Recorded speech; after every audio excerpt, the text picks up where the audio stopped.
श्री रामचंद्र भगवान की जय। हनुमान जी महाराज की जय। ભરદ્વાજ ઋષિએ યાજ્ઞવલ્ક ઋષિને રામ કોણ છે એમ પૂછ્યું. એટલે યાજ્ઞવલ્ક ઋષિ ભરદ્વાજ ઋષિને કથા સંભળાવવા માટે બેઠા.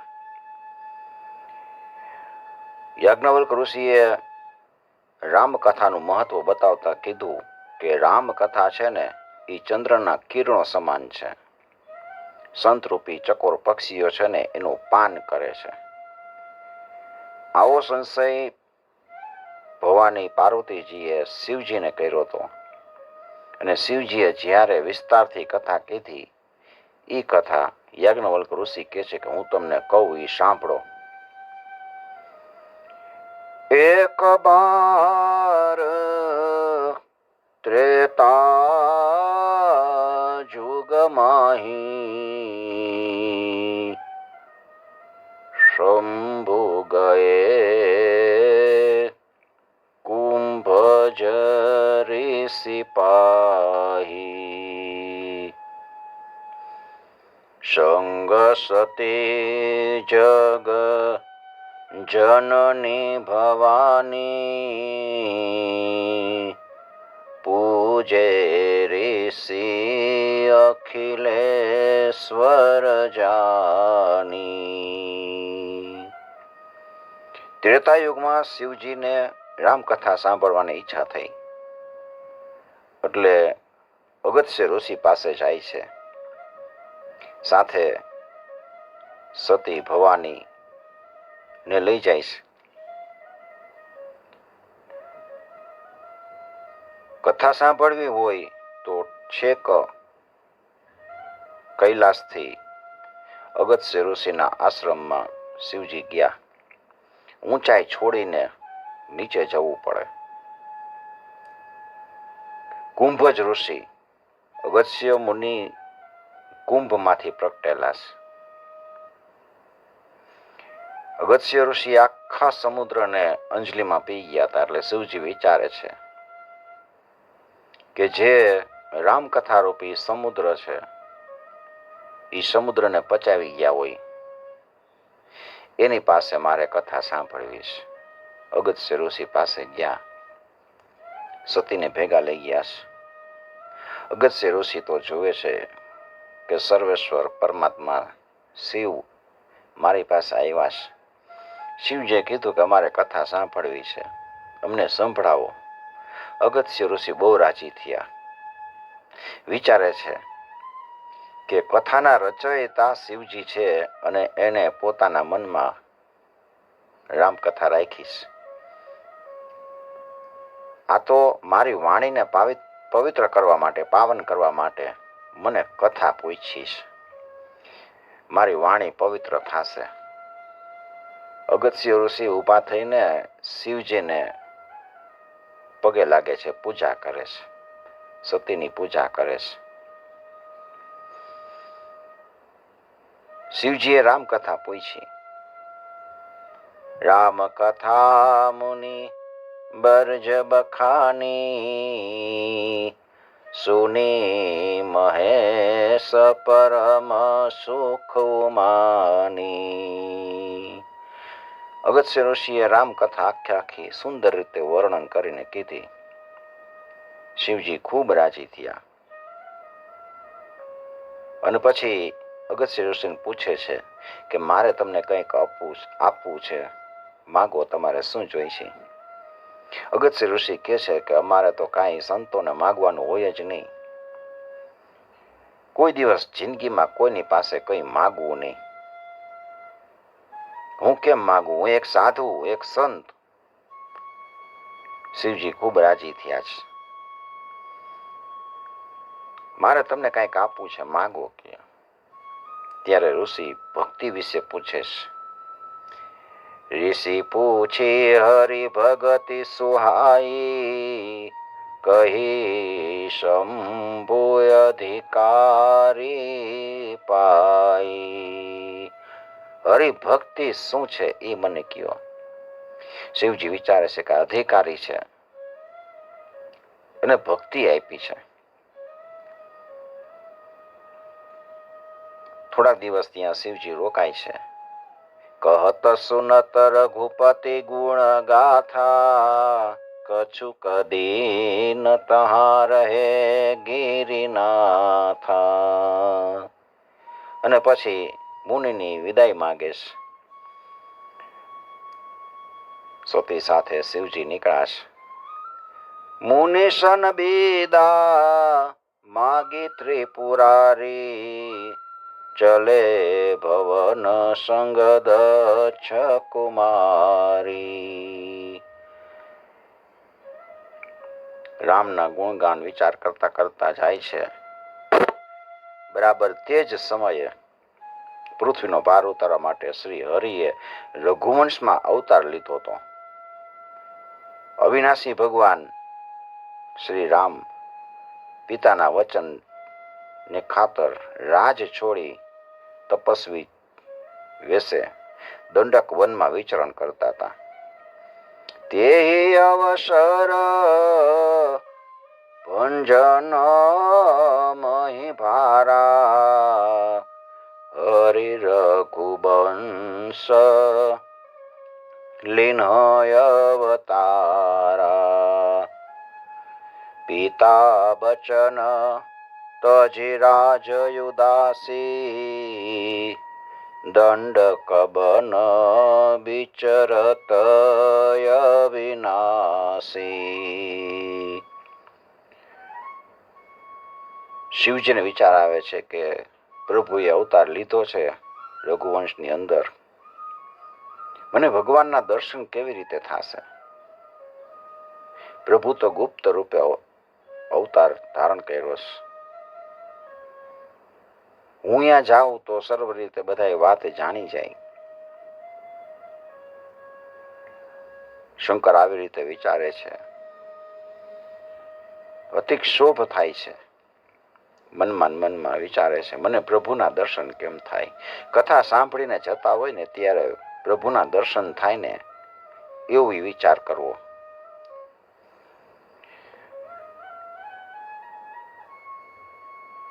તુલસીદાસ શીખે છે કે શંકરનું મન ભેદ ખુલ્લો ન પડી જાય એ માટે વિચારતું હતું, પણ એના નેત્ર છે એ તો દર્શનના લોભથી લલચાતા હતા કે પ્રભુ અત્યારે વનમાં વિચરણ કરે છે તો મને એના દર્શન થઈ જાય. અમે અહીંથી નીકળી છે દંડક વનમાંથી. હૃદય વિચારત જાત હર, વિચાર કરતા કરતા જાય છે કે હિ બીધિ દર્શન હોય. ગુપ્ત રૂપ અવતરે પ્રભુ, ગયે જાન સબ કોઈ. શંકર યુરયતિ છોભુ, સતી ન જાનહી મરમુ સોઈ. સતીને પણ ખબર ન પડી. તુલસી દર્શન લોભુ મન, ડરુ લોચન લાલચી. આંખથી એમ થાય છે કે મને ભગવાનના દર્શન થાય. રાવણ છે એને બ્રહ્મા પાસેથી મનુષ્યના હાથે જ મૃત્યુ માંગ્યું હતું કે મારું મૃત્યુ થાય તો મનુષ્યના હાથે. એટલે પ્રભુએ બ્રહ્માનું વચન રાખવા માટે, વચન સત્ય કરવા માટે એને રામ અવતાર ધારણ કર્યો. શિવજી વિચારે છે કે જો હું પ્રભુના દર્શન માટે નહીં જાઉં ને તો મને પસ્તાવો રહી જશે કે રસ્તામાં રામે અવતાર ધારણ કર્યો હતો અને દંડક વનમાં વિચરણ કરતા હતા. અમે અહીંયાથી નીકળ્યા અને અમને દર્શન કરવાનો મોકો મળ્યો તો છતાંય અમે દર્શન કરવાનો લાવો ન લઈ શક્યા. પણ કોઈ રીતે મેળ નહોતો ખાતો.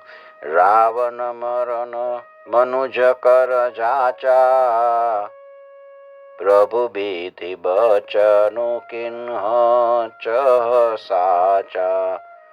જો નહીં જાવું રહી પછતાવા, કરત વિચાર ન બનત બનાવા. આવી રીતે વિચાર કરતા કરતા જાતા હતા. એ જ સમયે રાવણ નીચ મારીચને સાથે લઈ અને મારીચને કે છે તું મૃગ, કપટી મૃગ બન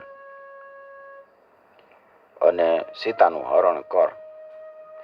એહી બીધિ ભયે સોચ બસ ઈશા, તેહી સમય જાય દસ શીશા. લીન નીચ મારે ચહી સંગા, ભયઉ તુરત સોઈ કપટ કુરંગા. કરી છલ મૂઢ હરી વૈદેહી, સીતાજીનું હરણ કર્યું રાવણે. પ્રભુ પ્રભાવ તસ વિદિત ન તેહી, એને પ્રભુના પ્રતાપનો કોઈ જાણ જ નહોતી. મૃગ બધી બંધુ સહિત હરિયાએ, આશ્રમ દેખી નયન જલ છાયે. રામજી મારીચનો વધ કરી અને પાછા આવે છે. રસ્તામાં લક્ષ્મણજી મળે છે અને રામજી લક્ષ્મણજી પંચવટીમાં પર્ણકુટી પાસે આવે છે. ત્યાં સીતાજી વિના ઝૂંપડી જોવે છે અને આંખમાં અશ્રુ આવી જાય છે.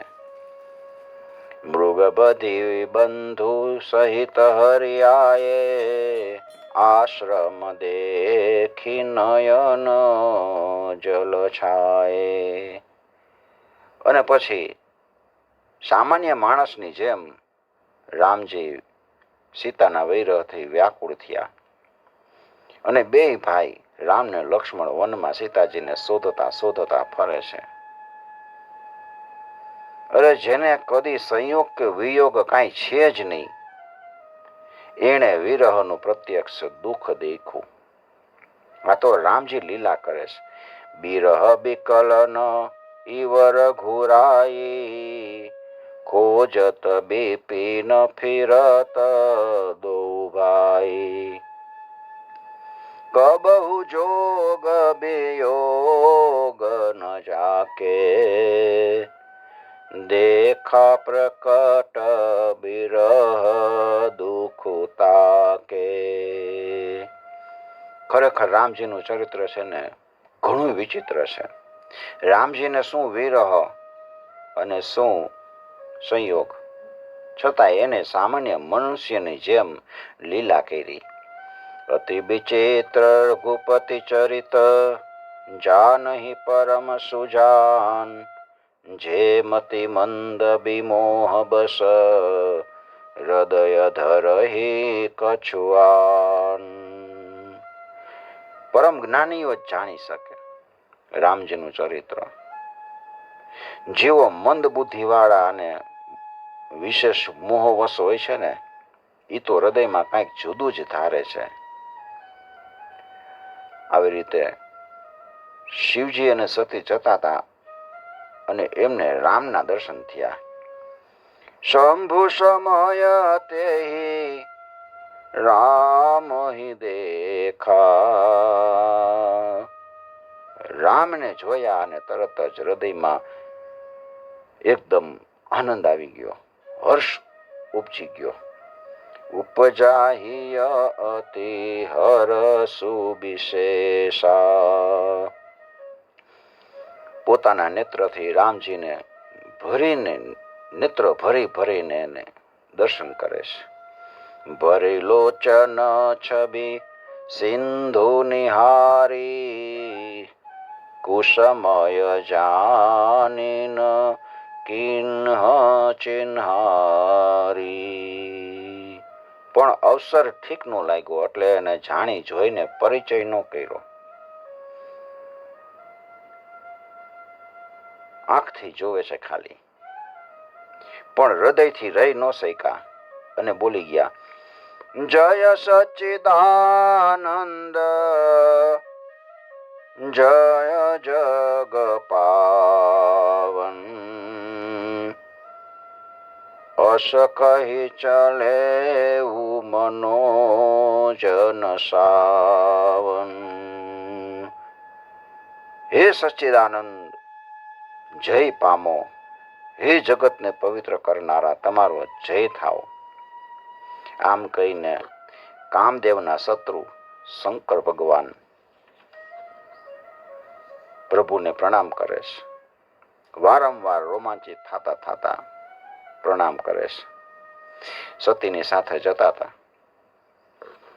ચલે જાત શિવ સતી સમેતા, પુની પુની પુલકિત કૃપા નિકેતા.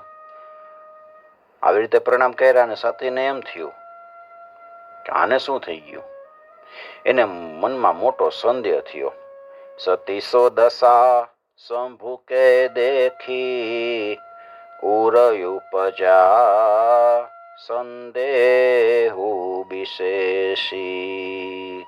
મનમાં વિચાર કરે છે કે શ્રી શંકરને જગત આખું વંદન કરે છે. જગતના ઈશ્વર તો શંકર છે.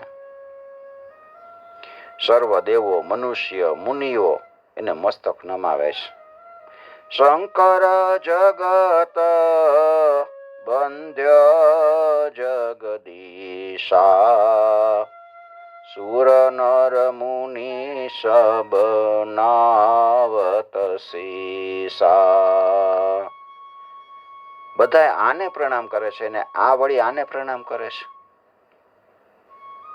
આ રાજપુત્રને સચ્ચિદાનંદ પરધામ કહીને પ્રણામ કર્યા. એની શોભા જોઈને એવા પ્રેમ મગ્ન થઈ ગયા. શું કામ? હજી સુધી એના હૃદયમાં પ્રીતિ રોયકી છતાં રોકાતી નહોતી. તીન નૃપ સુતહી કિન્હ પર નામા, કહી સચ્ચિદાનંદ પર ધામા.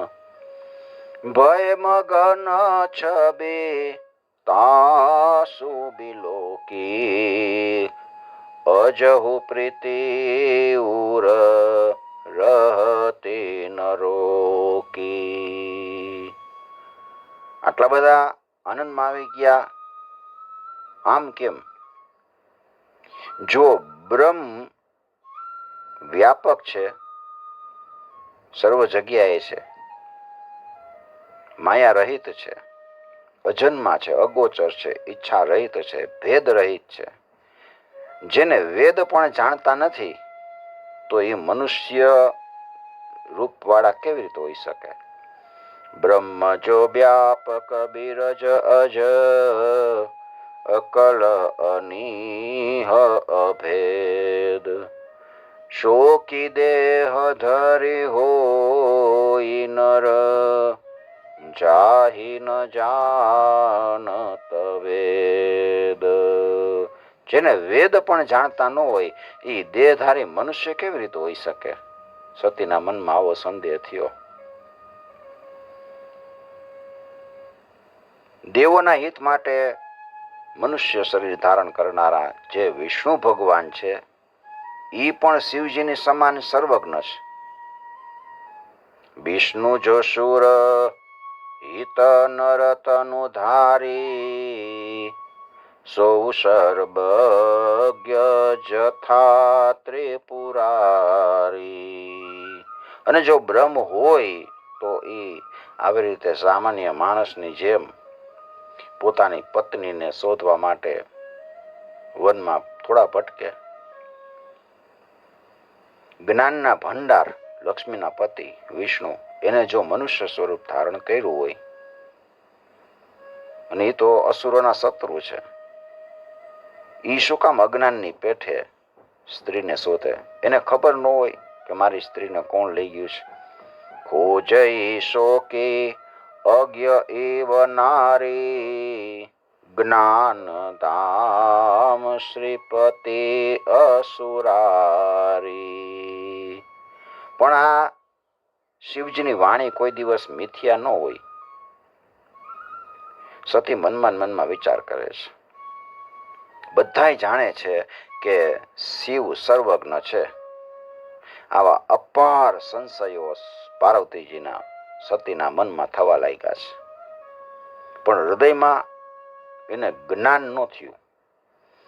શંભુ ગિરા પુની મૃષાન હોઈ, શિવ સર્વજ્ઞ જાન સબ કોઈ, અસ સંશય મન ભય અપારા, કોઈ નરદય પ્રબોધ પ્રચારા. સંશય થાય છે પણ એને સંશયનો નાશ થાય એવું જ્ઞાન પ્રગટ નથી થતું. કઈ બોલ્યા નહીં, ખુલ્લી રીતે કઈ ન કીધું સતુએ, પણ શંકર ભગવાન તો અંતર્યામી છે, બધું જાણી ગયા. જદ્યપી પ્રકટ ન કહેવું ભવાની, હર અંતર જામી સબ જાની. અંતર્યામી હોય એનાથી કોઈ દિવસ વાત છુપી રહ્યા? શંકર ભગવાને કીધું કે આ રામ છે ને એ પરબ્રહ્મ છે, માનો તમે પગે લાગી લ્યો. આપણે જેની કથા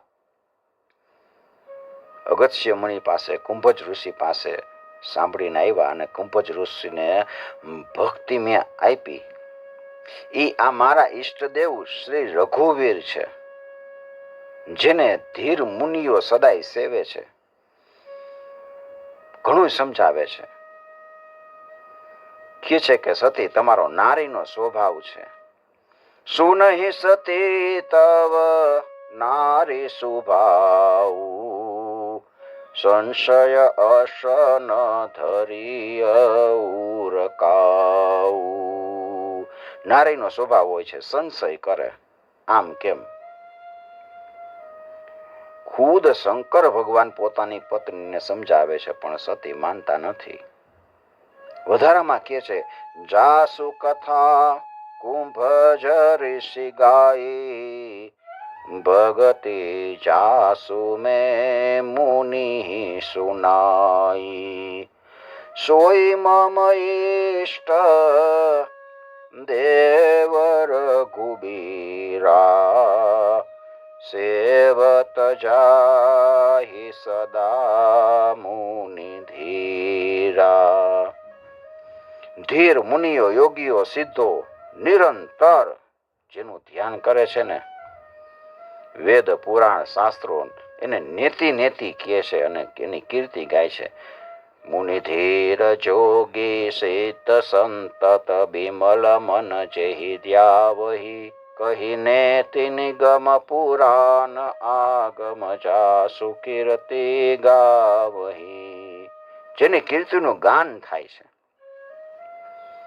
એ જ વ્યાપક સમસ્ત બ્રહ્માંડોના સ્વામી માયાપતિ અને નિત્ય પરમ સ્વતંત્ર બ્રહ્મ છે. એ બ્રહ્મે રામચંદ્રજી રૂપે પોતાના ભક્તોના હિત માટે રઘુકુળમાં અવતાર ધારણ કર્યો છે. સોય રામ વ્યાપક બ્રહ્મ ભુવન નિકાય પતિ માયાધની, અવતરેવું અપને ભગત હિત નિજ તંત્ર નિતર ગોકુલ મની. સતીને ખૂબ સમજાવ્યા, સતીને કાંઈ ઉપદેશ ન થયો. મનમાં હજી એને સંદેહ છે. ત્યારે મહાદેવજી ભગવાનની માયાનું બળ જાણી ગયા કે ભગવાનની માયા કેટલી પ્રબળ છે. મારી પત્નીને હું ખુદ શંકર, આ જગતનો પરમાત્મા, મને સમજાવું છું પણ આ માનતા નથી. આ ભગવાનની માયાથી નથી માનતા, હજી મનમાં સંદેહ કરે છે. લાગન ઉપદેશુ જદપી કહ્યું શિવ બાર બહુ, બોલે બિહસી મહેશુ હરિ માયા બલ જાને જીય.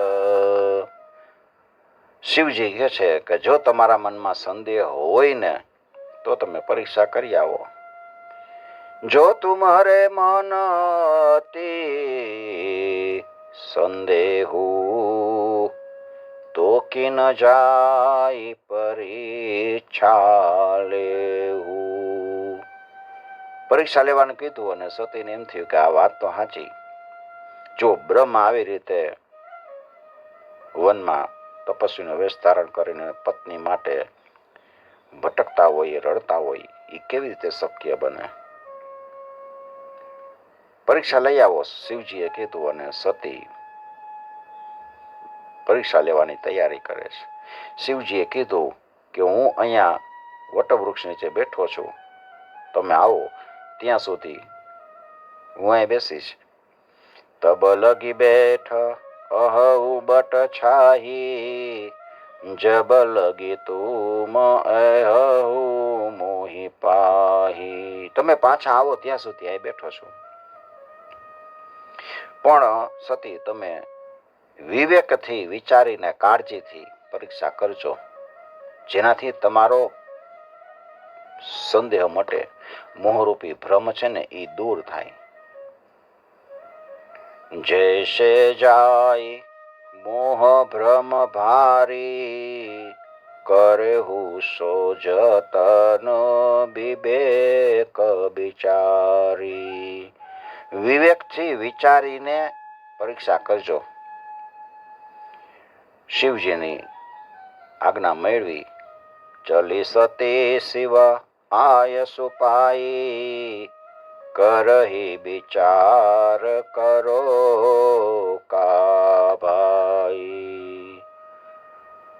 સતી ચાલ્યા, મનમાં વિચારે છે કે હવે શું કરવું, કેવી રીતે પરીક્ષા લઉં. આ તરફ શિવજી મનમાં વિચારે છે કે દક્ષ કન્યા સતીનું કલ્યાણ નહીં થાય. મારા સમજાવવાથી પણ જો સતીનો સંદેહ દૂર ન થયો ત્યારે મને એવું લાગે છે કે દેવ અવળું જ છે, સતીનું કુશળ નથી. ઇહા શંભુ અસમન અનુમાના દક્ષ સુતા કહુન નહીં કલ્યાણા. મોરે હું કહે ના સંશય જાહી વિધિ વિપરીત ભલાઈ નહીં. ઠીક છે, રામે જે રચીને રાખ્યું હોય છે ને એ જ થવાનું છે. જે ઈશ્વરે રચ્યું છે ને એમાં કોઈ મીન મેખ કરી શકતું નથી. ખોટા તર્ક કરીને શાખા શું કામ વધારવી જોઈએ? જેટલા તર્ક કરો ને એટલી શાખાઓ વધે. આ શાખાઓ છે ને એ એક શાખા ઉપરથી બીજી શાખા ઉપર, બીજી શાખા ઉપરથી ત્રીજી શાખા ઉપર વધતી જાય.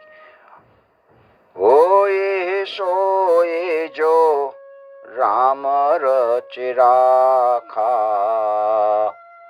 કો કરી તર્ક બઢાવે શાખા. આ શિવજી વિચારે છે કે જે રામજી રચ્યું હશે એ થવાનું છે. આમ વિચારીને શિવજી હરિનું નામ જપ કરવા લાગ્યા છે. વટના વૃક્ષ નીચે બેસી ગયા અને સતી જે રસ્તેથી રામજી આવતા હતા એ રસ્તે જાય છે. અસ કહી જપે જપન હરિલા નામા. શિવજી હરિનું નામ જપ કરવા બેસી ગયા. ગઈ સતી જહ પ્રભુ સુખ ધામા. શિવજી તો વડના ઝાડ નીચે બેસી હરિના નામનું સ્મરણ કરે છે. હરિ શરણમ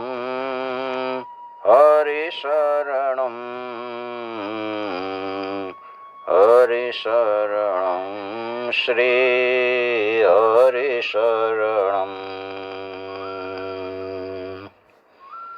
हरि शरणं हरि शरणं हरि शरणं श्री हरि शरणं राम शरणं राम शरणं राम शरणं सीताराम शरणं श्री राम जय जय राम श्री राम जय जय राम रामचंद्र भगवान की जय हनुमान जी महाराज की जय ओम नमः पार्वती पतये हर हर